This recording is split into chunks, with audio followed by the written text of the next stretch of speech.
Welcome guys, Wes with DIY Food Plot Pro. I want to thank you for joining us on today's episode. Today I've got a really good one for you. I think y'all are going to find it exciting. I've got a new farm leased and I wanted to talk about that farm. I think it's really going to be able to relate to a lot of you folks around the country that are dealing with different types of food plotting in different type of areas. So long story short, as I ended up losing a farm here about a month before my rifle season, new owner purchased it, essentially kicked me off the farm.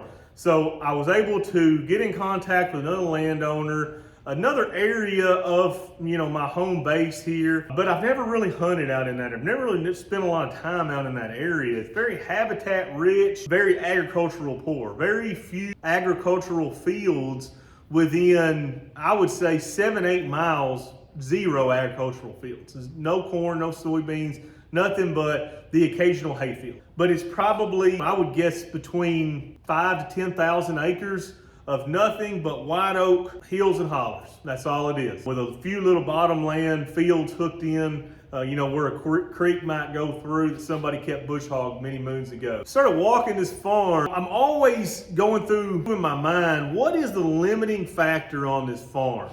And an awful lot of the farms that I have around here, that is completely different than what's down there. Most of my limiting factor here, where most of my outfit is located, is habitat. We have a lot of high quality farms that we search out for and try to find that have really good bedding and thickets and all those things. But as we all know, those thickets grow fast, and very quickly a good thicket turns into kind of what I call like a medium story forest, where it's really kind of transitioning from that thicket into a large, very good sized forest. In our area, those thickets, it only takes maybe 5 to 15 years, depending on that soil type, for that thicket to turn into that medium story forest to where it's not really a thicket anymore. It's not really nearly as beneficial to those whitetails. That's more of what we deal with up here. Down there, where I leased that farm at, it's kind of exactly opposite. There is tons and tons and tons and tons of habitat down there. It's all habitat, but food is a limiting factor. I'm excited to bring this to you guys this year and show you next year what we're gonna do to this farm to drastically change up the herd down there, the hunting down there. We are going to go ahead and hunt it this fall. I did put a food plot in down there late. Hasn't rained on it. Not looking real good. Not super optimistic about that plot, but there's a lot of acorns around, which is a good thing down in there. So the landowner told me that the herd size is smaller down there, which is, that's very common in those type of environments, where the type of environments that I'm typically leasing in is heavy ag, 50-50 ag to woods. So extremely high deer population here on these type of farms, where down there, the land can only hold so many deer. It's definitely a lower number than what it is on the ag farms. So there's a lot of things that when I was walking around this property, I'm seeing thickets and I'm seeing saddles, multi-generational hardwoods. So everything from thickets to that, that medium story to the full big white oak forest. It's gonna be an exciting farm to hunt. But it's a whole different ball game than what I'm used to up here. Where I'm at, the soils are pretty decent. Where that's at, the soils are pretty poor.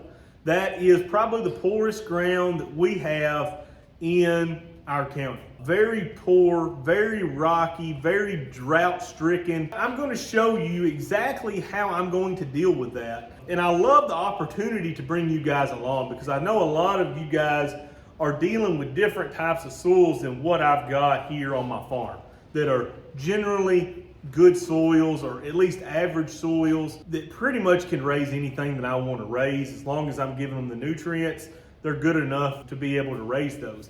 That soil down there is not. You tried to raise corn on that soil without doing anything to it, you are looking at an absolute fail like you would not believe.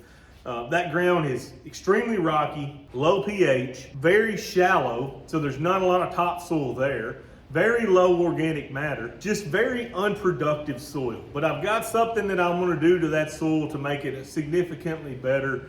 I'm excited to share that with you come next spring. I've already started the ball rolling on that process. Would love to shoot this video out on that farm. However, I'm a big believer in staying out of the farms this time of the year until you show up to hunt. That's why I'm shooting the video in a shop and not down there. And I've had a lot of you guys reach out and say, hey Wes, I've got soils that can't hold moisture. There's a whole bunch of you guys that have reached out and have commented and said, hey, my soil is not where it really needs to be. What do you recommend? Well, I'm going to show you exactly what we're going to do to fix that soil. Now, it's going to be a long-term fix, but it certainly is going to make the soil better, what we're going to do with that. But I'm really excited to bring you guys along and show you, because I think it's an awful lot of folks this is really relatable to. Small fields, piss poor ground. You know that if you plant anything green, even though it's a low deer density population, you know if you plant anything green in there at all, they're gonna eventually find it and they're just gonna wipe it out. There's nothing green down there in the summer times. So they are going to absolutely hammer those plots, which makes it even better. So it makes you wanna put that work ethic in, because you know places like that, you're gonna get rewarded. I mean, there's no question about it. You plant something that is highly desirable to a whitetail in an area like that where there's nothing, you are going to hold the bulk majority of your whitetails, all the does. You're gonna hold all kinds of bucks. As long as that habitat's there, you are setting yourself up for some phenomenal hunts. Where here, food is probably the least limiting factor on a lot of these farms. There's a lot of food most of the year. Where that farm, there's a lot of food for 2 or 3 months in the fall when the acorns are falling. And other than that, it is very slim pickings down there. You even see deer eating grass out of people's yards, the few yards that are down in there. So if you plant a good quality, high nutritional value food plot in that area, you can expect to have some absolute jam up, stand up, amazing hunt. And that's what we're looking to do before another year. We're going to fix that farm up. We are going to make food not the limiting factor down there. And we are going to cram that farm with food, with all kinds of groceries for those whitetails.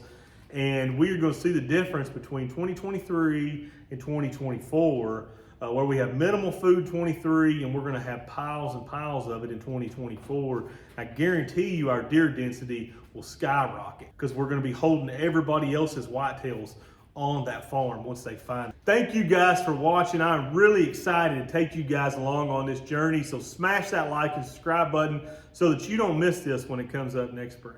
Thanks.